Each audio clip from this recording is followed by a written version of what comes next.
সবাইকে স্বাগত জানাচ্ছি সিএমজি বাংলার সাপ্তাহিক আয়োজন সবুজ পৃথিবী অনুষ্ঠানে। কৃষিভিত্তিক এই আয়োজনে পুরো সময় আছি আমি আফরিন মিন। কৃষি উৎপাদন আর পরিবেশ বান্ধব নানা ঘটনার ৭১৭ নিয়ে আমাদের আয়োজন সবুজ পৃথিবী।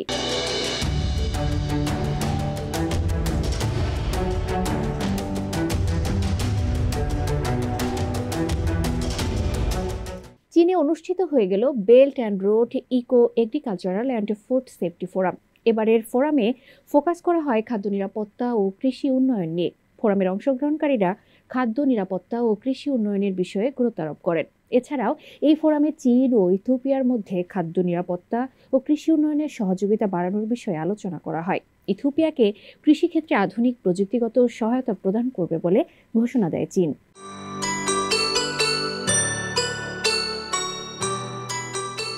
শেষ হয়েছে ১৭তম belt and road eco agriculture and food safety forum.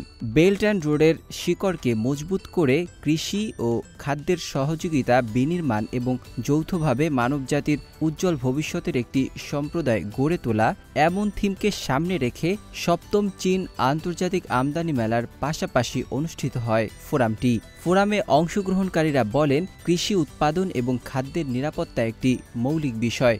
বিশ্বজুড়েই এ নিয়ে একটি আশঙ্কা কাজ করছে। চীনের প্রাদেশিক বাজার ব্যবস্থাপনার এক কর্মকর্তার মতে, চীন সরকার খাদ্য নিরাপত্তার ক্ষেত্রে বিশেষ গুরুত্ব দিচ্ছে, বিশেষ করে খাদ্য উৎপাদন ও বন্টনে তত্ত্বাবধান ব্যবস্থা শক্তিশালী করছে দেশটি। ওই কর্মকর্তা আরও বলেন, বিআরআইভুক্ত দেশগুলোর সঙ্গে কৃষি ও খাদ্যপণ্যের বিনিময় ও সহযোগিতার সম্পর্ক গভীর করতে আগ্রহী চীন। চীনে নিযুক্ত ইথিওপিয়ান রাষ্ট্রদূত তেফারা দেরবাউ ইমাম মনে করেন, দুই দেশের মধ্যে কৃষি সহযোগিতার সম্পর্ক বজায় রয়েছে। চীন কৃষির আধুনিকায়নের ক্ষেত্রে দারুণ উন্নতি করেছে। আমাদের একটি শক্তিশালী সহযোগিতামূলক সম্পর্ক রয়েছে। চীন অনেক কারিগরি কাজ করেছেন ইথিওপিয়াতে। আমার মতে ইথিওপিয়ায় কৃষি খাতেও সহযোগিতা করতে পারে চীন। ফোরামে অংশগ্রহণকারীরা নানা বিষয় নিয়ে আলোচনা করেছেন। বিশেষ করে খাদ্যের নিরাপত্তা নিশ্চিত করা, উচ্চমানের খাদ্য শিল্প গড়ে তোলা এবং নাগরিকদের পুষ্টি নিশ্চিত করা ছিল মূল আলোচ্য। আমরা অভিজ্ঞতা বিনিময় করতে প্রস্তুত। শুধু যার যার দক্ষতার উন্নয়নই নয়, তরুণ প্রজন্মকে কৃষি ব্যবস্থাপনা প্রশিক্ষণ প্রদানের পাশাপাশি প্রযুক্তি উদ্ভাবন এবং খাদ্যের নিরাপত্তা নিশ্চিত করতে বিভিন্ন উদ্যোগ নেওয়া হলে তা আমাদের একে অপরকে আরও কাছাকাছি নিয়ে আসবে। প্রতি বছর আমদানি ঘিরে সাংহাইয়ের ন্যাশনাল এক্সিবিশন অ্যান্ড কনভেনশন সেন্টারে হয় এই মেলা। চীনের নতুন নতুন কৃষি উন্নয়ন মডেল প্রদর্শনের পাশাপাশি বিশ্বব্যাপী একটি কৃষি যন্ত্রের উৎস সন্ধানেও ভূমিকা রাখে আয়োজনটি। নাজমুল হক রাইয়ান, সিএমজি বাংলা। চীনে ফসলের মাঠে চালু হয়েছে বিশেষ ফোনোটাইপ শনাক্তকরণ প্রযুক্তি, যা কিনা সহজে ও দ্রুত শনাক্ত করছে বিভিন্ন ফসল ও গাছের বাহ্যিক বৈশিষ্ট্য। এতে করে উদ্ভিদের বংশ বিস্তারও হচ্ছে আরও আধুনিক। এই প্রযুক্তিটিকে তুলনা করা হচ্ছে গাছের সিটি স্ক্যানের সঙ্গে। বিস্তারিত শুনব ফয়সল আবদুল্লাহর প্রতিবেদনে।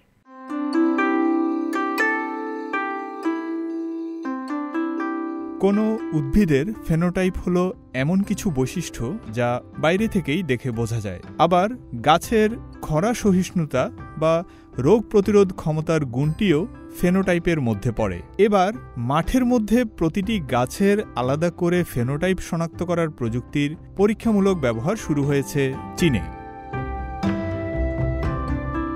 হাইনান প্রদেশের সানিয়া সিটির নানফান গবেষণা ইনস্টিটিউটের একটি মাঠে বসানো হয়েছে এই যন্ত্র। চাইনিজ একাডেমি অব এগ্রিকালচারাল সায়েন্সেসের তত্ত্বাবধানে নির্মিত এই যন্ত্রটি একটি নির্ধারিত পথে চলাচল করে। রিমোট কন্ট্রোলার নিয়ন্ত্রিত এই যন্ত্রে রয়েছে 6টি সেন্সর। এটাকে গাছের সিটি স্ক্যানের সঙ্গে তুলনা করছেন গবেষকরা। এর চূড়ান্ত লক্ষ্য হল বড় স্কেল ও দক্ষতার সঙ্গে জার্ম প্লাজমের সুনির্দিষ্ট তথ্য অর্জন করা। ম্যানুয়ালি সংগ্রহ করার চেয়ে 4 থেকে 5 গুণ বেশি দক্ষ এ প্রযুক্তি। এই যন্ত্রে রয়েছে মাল্টি স্পেকট্রাল, থার্মাল ইনফ্রারেড এবং ক্লোরোফিল ফ্লুরোসেন্স ডিভাইস। প্রয়োজন অনুসারে নির্দিষ্ট সময়ে নির্দিষ্ট পয়েন্টে ডেটা সংগ্রহ করতে পারে এবং উদ্ভিদের জার্ম প্লাজম সংক্রান্ত তথ্য সংগ্রহ করতে পারে 30 সেকেন্ডের মধ্যে। এই প্ল্যাটফর্মে সংগৃহীত ডেটা বিশ্লেষণ কেন্দ্রে পাঠানোর পর গবেষকরা আগের চেয়ে আরও দ্রুত ও সঠিকভাবে উৎকৃষ্ট বৈশিষ্ট্যের জার্ম প্লাজমগুলোকে আলাদা করতে পারেন, আর এ তথ্যই পরবর্তীতে ফসলের প্রজননের ভিত্তি হিসেবে কাজ করে। নানফান রিসার্চ ইনস্টিটিউটের ভাইস প্রেসিডেন্ট লি হুই বলেছেন, উদ্ভিদের ফেনোটাইপ শনাক্তকরণের এ প্রযুক্তি চীনের শস্য বিজ্ঞানে একটি মাইলফলক রচনা করেছে। জার্ম প্লাজম উদ্ভাবন ফসলের জিনগত তথ্য ও প্রজননের উদ্ভাবনী ক্ষমতাকে ব্যাপকভাবে বাড়াতে পারবে এটি। ফয়সাল আব্দুল্লাহ, সিএমজি বাংলা। মাঠ থেকে ধান কিংবা গম সংগ্রহের পর পড়ে থাকা খড় দিয়ে নানা ধরনের পণ্য তৈরি করছে চীন। আর মধ্য চীনের হুবেই প্রদেশে এ কাজটি করা হচ্ছে সমবায় মডেল চালুর মাধ্যমে। এতে করে কৃষক একদিকে যেমন কৃষি পণ্য থেকে আয় করতে পারছেন, তেমনি একই সঙ্গে খড় থেকে তৈরি পণ্য বিক্রি করে আয় করতে পারছেন তারা। বিস্তারিত প্রতিবেদনে। মধ্য চীনের হুবেই প্রদেশের আনলু শহরে খড় দিয়ে তৈরি হচ্ছে নানা ধরনের পুতুল। চীন জুড়ে বিক্রি হবে এগুলো। পুতুল না তৈরি হলে মূলত বজ্র হিসেবে ফেলে দেয়া হতো খড়গুলো। আর তাই এই প্রকল্পের ফলে কৃষিপণ্যের একটি বড় আবর্জনা থেকে রক্ষা পাচ্ছে আশেপাশের পরিবেশ। স্থানীয় কৃষকদের সঙ্গে নিয়ে শহরটিতে চালু হয়েছে এমন এক সমবায় মডেল যা কৃষি বর্জ্যের কার্যকর ব্যবস্থাপনা নিশ্চিত করেছে। গ্রামীণ যৌথ অর্থনৈতিক সংস্থা এবং কৃষি পরিষেবা প্রদানকারীদের সহায়তায় এখন শহরটিতে বেড়েছে খড়ের মূল্য, বেড়েছে কৃষকদের আয়। হুনান প্রদেশের ইউয়ানচিয়াং সিটিতে সম্প্রতি শরৎকালীন ফসল কাটার পর মাঠের খড়গুলো পাঠানো হয়েছে প্রক্রিয়াকরণ প্ল্যান্টে।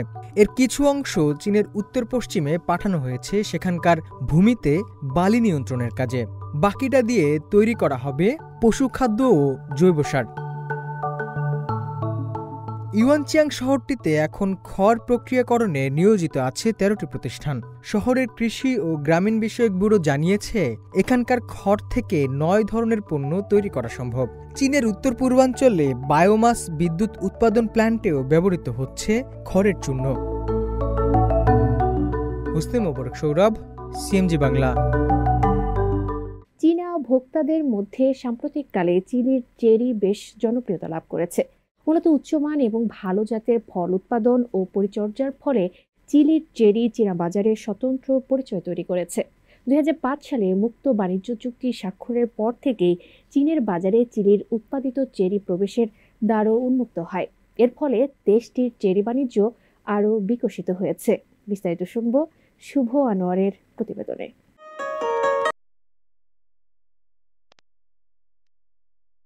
চেরির নাম শুনলেই মুখে পানি আসে অনেকের। ছোট্ট এই ফলটি দেখতে যেমন সুন্দর, স্বাদেও তেমনি মিষ্টি। এর পুষ্টিগুণও অসাধারণ। সম্প্রতি চিলির চেরি বেশ জনপ্রিয়তা লাভ করেছে চীনের ভোক্তা বাজারে।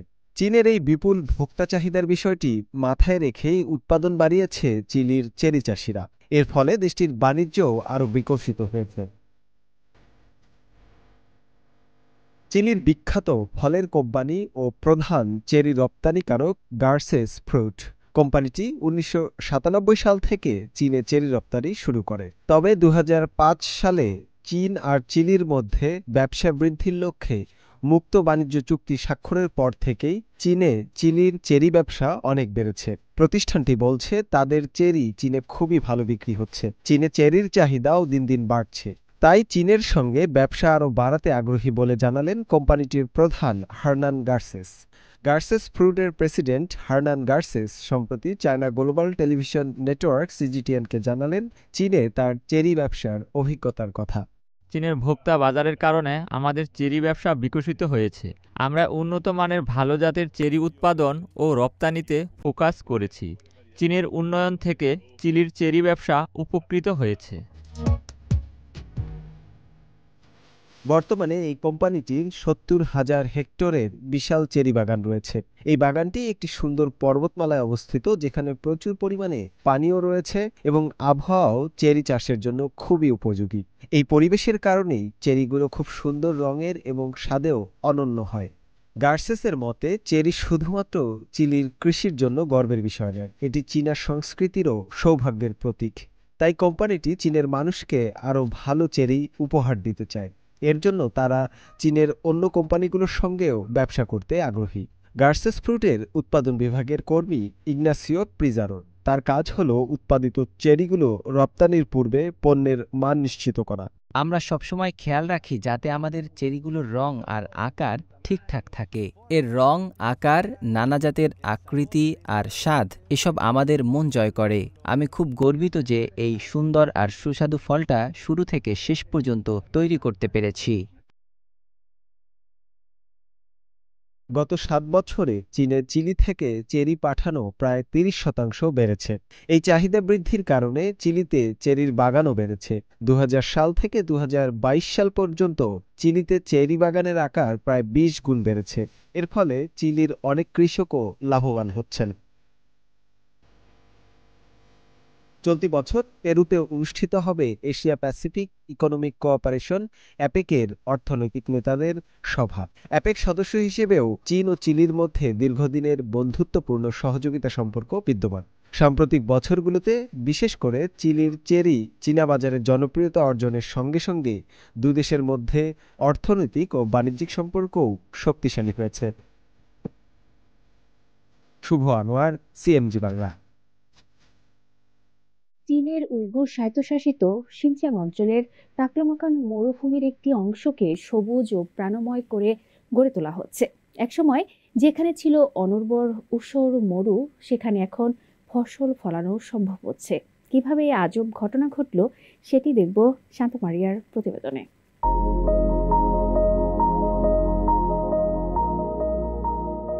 মরুভূমির বুকে সারি সারি সোলার প্যানেল, সোলার ফটোভোল্টাইক প্যানেলের মাধ্যমে উৎপাদিত হচ্ছে বিদ্যুৎ। শুধু তাই নয়, তীব্র বাতাস ও বালির ঝড়কেও নিয়ন্ত্রণ করা সম্ভব হচ্ছে। অবাক করা এমন ঘটনা ঘটছে উত্তর পশ্চিম চীনের শিনচিয়াং উইগুর স্বায়ত্তশাসিত অঞ্চলের হোথান প্রিফেকচারের লুওফু কাউন্টিতে। এখানে তাকলামাকান মরুভূমির প্রান্তে এক সময়ের অনুর্বর ঊষর মরু এখন সবুজ হয়ে উঠেছে। মরুকরণ বিরোধী প্রচেষ্টার ফলে এমনটা ঘটেছে। লুওফু কাউন্টিতে চলছে মরুকরণ প্রতিরোধের জন্য ব্যাপক যুদ্ধ। এখানে সবুজ গাছপালার অভাবে প্রতি বসন্ত ও গ্রীষ্মে ৫ মাসের বেশি সময় ধরে তীব্র বাতাস ও বালির ঝড় বয়ে যেত। তবে ৬ মাস আগে মরুভূমি এবং কাউন্টির একটি গ্রামের মধ্যবর্তী সীমান্তে অবস্থিত একটি ফটোভোল্টাইক প্রকল্প চালু হওয়ায় পরিস্থিতির পরিবর্তন হতে শুরু করে। প্রকল্পটিতে বিশাল সৌর প্যানেল রয়েছে যা বিদ্যুৎ উৎপন্ন করতে পারে এবং ধাতব উইন্ড ব্রেক হিসেবে কাজ করতে পারে। প্যানেলগুলো বাতাসের গতি কমিয়ে দেয়, যার ফলে কাছাকাছি গ্রাম এবং শহরে বাতাসের সঙ্গে বালির পরিমাণ কম হয়। এছাড়াও প্রকল্পটি বালিকে স্থিতিশীল করার জন্য বিশেষভাবে কৃষি চাষের প্রবর্তন করেছে। বালি সরানোর সমস্যার সমাধানের জন্য কৃষিকাজ করা হচ্ছে যাতে উদ্ভিদের শিকড় মাটিকে শক্ত করে ধরে রাখে। কৃষি প্রযুক্তিবিদরা ব্যাপকভাবে ফসলের পানি খরচ এবং প্রতি ইউনিট এলাকায় আউটপুটের অর্থনৈতিক মূল্য গণনা করেছেন। এখানে আলফা আলফা লাগানো হয়েছে, সবুজ করে তোলা হয়েছে অনেকটা জমি। আলফা আলফা গাছ গবাদি পশু ও ভেড়ার জন্য খাদ্য হিসেবে ব্যবহার করা যায়। ফটোভোল্টাইক প্যানেল একই সময়ে জল বাষ্পীভবন কমাতে গাছপালার জন্য ছায়া প্রদান করবে। এই প্রকল্পটি একই সঙ্গে বিদ্যুৎ উৎপাদন, বালি নিয়ন্ত্রণ এবং কৃষি উন্নয়নের চ্যালেঞ্জগুলো মোকাবেলা করে একের ভিতর ৩ সমাধান দিচ্ছে। ঊষর মরুকে করে তুলছে সবুজ। শান্তা মারিয়া, সিএমজি বাংলা। প্রিয় দর্শক, আমরা অনুষ্ঠানের একদম শেষ পর্যায়ে চলে এসেছি। অনুষ্ঠানটি টেলিভিশনের পাশাপাশি সামাজিক যোগাযোগ মাধ্যমে দেখতে www.facebook.com/cmg বাংলা এবং ইউটিউব চ্যানেল সিএমজি বাংলাতে ক্লিক করুন। আগামী সপ্তাহে আবার দেখা হবে একই দিন একই সময়ে। সবাই ভালো থাকুন, নিরাপদে থাকুন আর থাকুন সবুজের সঙ্গে।